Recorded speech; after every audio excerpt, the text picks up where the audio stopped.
ta lợi dương châu từ đâu setting đã tông chỉ mùi nâng Modbus Communication Protocol là lơ Schneider Electric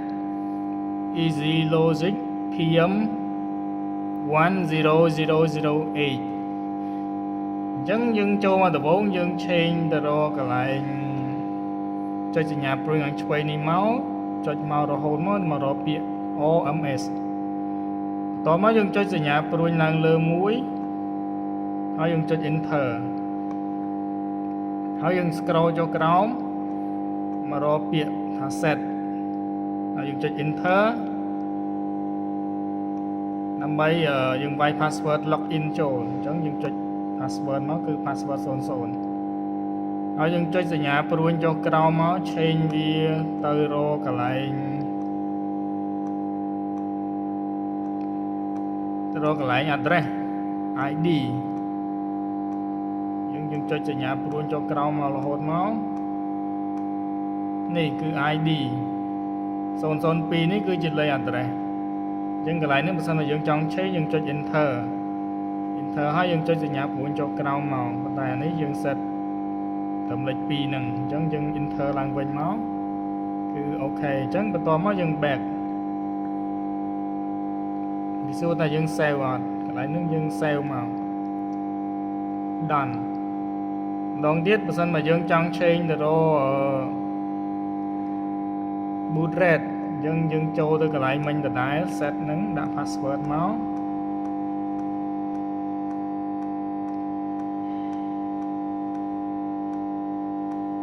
boot rate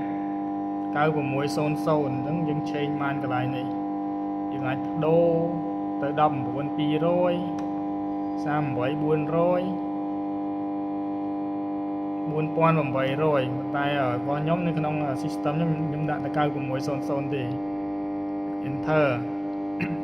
តមកទៀតយើងដូរទៅរក parity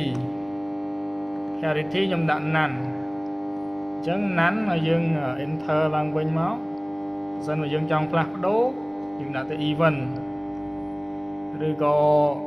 out ចឹងទៅតែបើក្នុង system របស់ខ្ញុំដាក់ none អញ្ចឹងយើង save អញ្ចឹងយើងមានតែ3 parameter ហ្នឹងទេវាមាន ID វាមាន parity ហើយនឹង boot rate អញ្ចឹងនៅពេលដែលយើង set អាហ្នឹងហើយយើង back ត្រឡប់មកវិញមកគឺគេឲ្យយើង save ហើយអញ្ចឹងយើងចុច yes មក done អញ្ចឹងយើង back ត្រឡប់ទៅទំព័រដើមវិញទៅ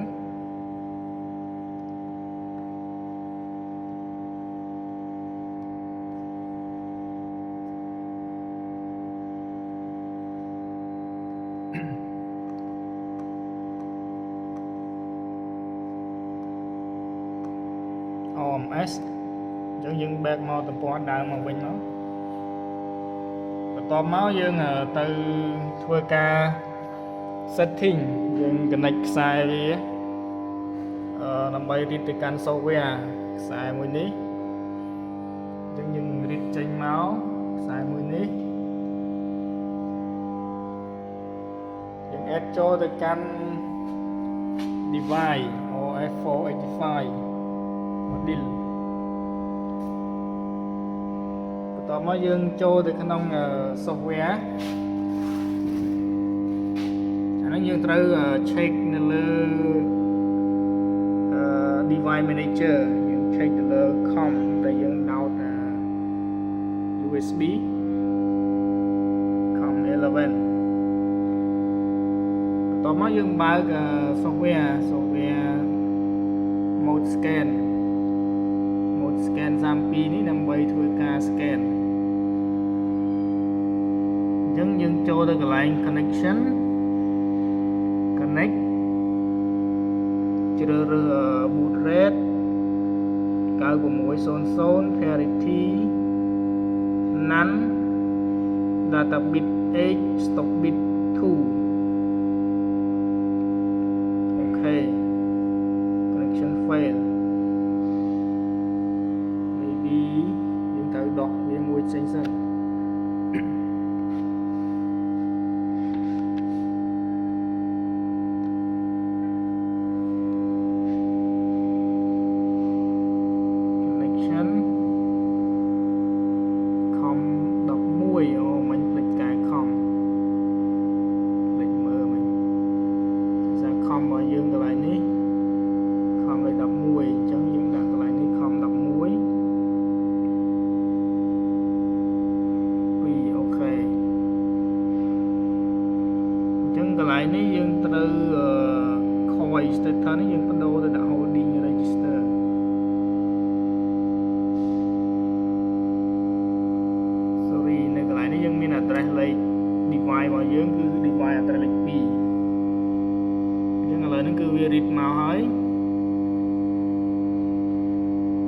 គឺជាតម្លៃដែលរៀបចេញមកពី meter ហ្នឹងហើយដល់ពេលដែលវា communication វាបោះព័ត៌មានមកគឺវាលោតបែបនេះ blink